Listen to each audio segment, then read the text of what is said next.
Juste un rappel. Les vrais amis n'entreront jamais en guerre avec toi. Un vrai ami n'entrera jamais en guerre avec toi. Il peut être mécontent, pas heureux, pas impressionné par ce que tu as fait, mais jamais il n'entrera en guerre avec toi. Entrer en guerre, c'est autre chose. Te déclarer la guerre, c'est autre chose. Être mécontent est une chose. Être pas impressionné, c'est une chose. Être touché, blessé, frustré, vexé sont des choses qui peuvent arriver. Même en famille, on se vexe. Même entre frères, on se blesse. Mais entrer en guerre, c'est une autre chose. Entrer en guerre, c'est quand quelqu'un commence à détruire ton caractère. Il commence à raconter des histoires sur toi qui sont personnelles. Des choses dont tu as partagé avec lui, dans la sincérité, dans l'intimité. Une personne qui commence à raconter des histoires que tu lui as dit en intimité est une personne qui n'est pas ton ami. Et ça ne sert à rien, même si vous discutez, vous parlez, vous trouvez une solution par rapport à ça. Jamais, plus jamais ne baissez vos gardes. Écoutez, dans la vie, on rencontre plusieurs personnes. Ma mère avait l'habitude de dire, quand on est enfant, bébé, on a besoin de lait, n'est-ce pas? On tète sa mère. On a besoin de téter pour être fort. Le bébé a besoin de lait de sa mère pour se sentir en force. À 3 mois, 6 mois, 9 mois, on tète maman, d'accord? C'est important pour la force, pour l'oxygène, pour le système immunitaire et tout le bazar.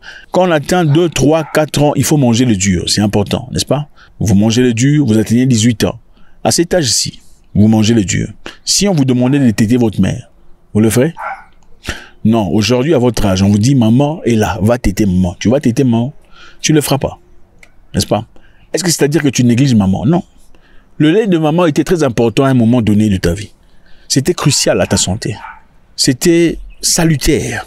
Mais aujourd'hui, tu n'en as plus besoin. Tu restes reconnaissant du lait de maman et à son époque. Mais aujourd'hui, ce n'est pas essentiel à ton existence. Tu as besoin du dur. Tu as besoin de manger de la viande. Tu as besoin de manger du pain, si vous en mangez, ou des maniocs. C'est la même chose avec les amis, ou certains amis, ou certaines personnes qu'on rencontre dans la vie. En effet, je vais vous dire une chose, on ne perd jamais un ami. Écoutez, on ne perd jamais un ami. On ne peut pas perdre un ami, ce n'est pas possible. Si vous perdez quelqu'un, ce n'était pas votre ami. C'était une personne périodique. Il était là pour son épisode. Votre ami, vous pouvez faire 5 ans sans vous adresser la parole. Quand vous vous voyez, c'est comme si vous étiez ensemble hier.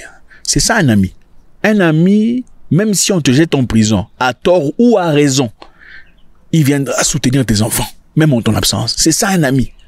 Un ami ne regardera jamais ta femme ou ton épouse ou ta jolie copine avec des yeux sexuels ou des yeux d'attirance. Ce n'est pas possible. Pour lui, ta femme, c'est sa sœur. Son bien-être, c'est son bien-être. Un vrai ami, si tu es dans le coma, sera toujours présent pour tes parents. Si c'est toi qui prends soin des parents. C'est ça, un ami. Écoute, ce n'est pas très compliqué. Si tu commences à te poser de questions, de savoir est-ce que lui et moi sommes amis, ou elle et moi, ou pas, c'est-à-dire que vous n'êtes pas amis. Et ce n'est pas grave, ce n'est pas la fin du monde. Ça ne veut pas dire que vous devenez orgueilleux ou prétentieux. Il faut comprendre que certaines histoires commencent et certaines histoires à leur fin. C'est un peu comme vous entrez dans le train, n'est-ce pas? Quand on entre dans le train et vous partez, vous stoppez dans une station, n'est-ce pas? Je sais pas comment vous appelez ça. À la gare, peu importe. Vous allez à votre destination. Il y a des gens qui sortent et des gens qui entrent, n'est-ce pas? Le train continue. Vous allez encore vous arrêter. Il y a des gens qui sortent et des gens qui entrent. Et quelquefois, vous discutez avec les personnes que vous voyez, n'est-ce pas? Salut, comment allez-vous? Et tout le bazar, les news, le journal, le président. Il y a des gens qui sortent et il y a des gens qui rentrent. C'est un peu ça, la vie. La vie, c'est aussi comme ça. Vous rencontrez des gens dans la vie qui entrent dans votre train, c'est votre film. Et à un moment donné, ils vont descendre. Ça ne sert à rien de vous perdre la tête, ça ne sert à rien de vous justifier. Il y a des gens qui sortent, il y a des gens qui parlent. Mais rendez-vous compte aussi, pendant que vous voyagez en train, il y a des gens qui sont entrés avec vous depuis un temps et qui sont partis avec vous jusqu'à la fin. Avez-vous forcé à ces personnes de rester dans le train? Non, ils sont restés d'eux-mêmes. Alors, encore une fois, avant de finir, s'il faut vous poser la question de savoir, sommes-nous amis ou pas? C'est simple, ça veut dire que vous n'êtes pas amis.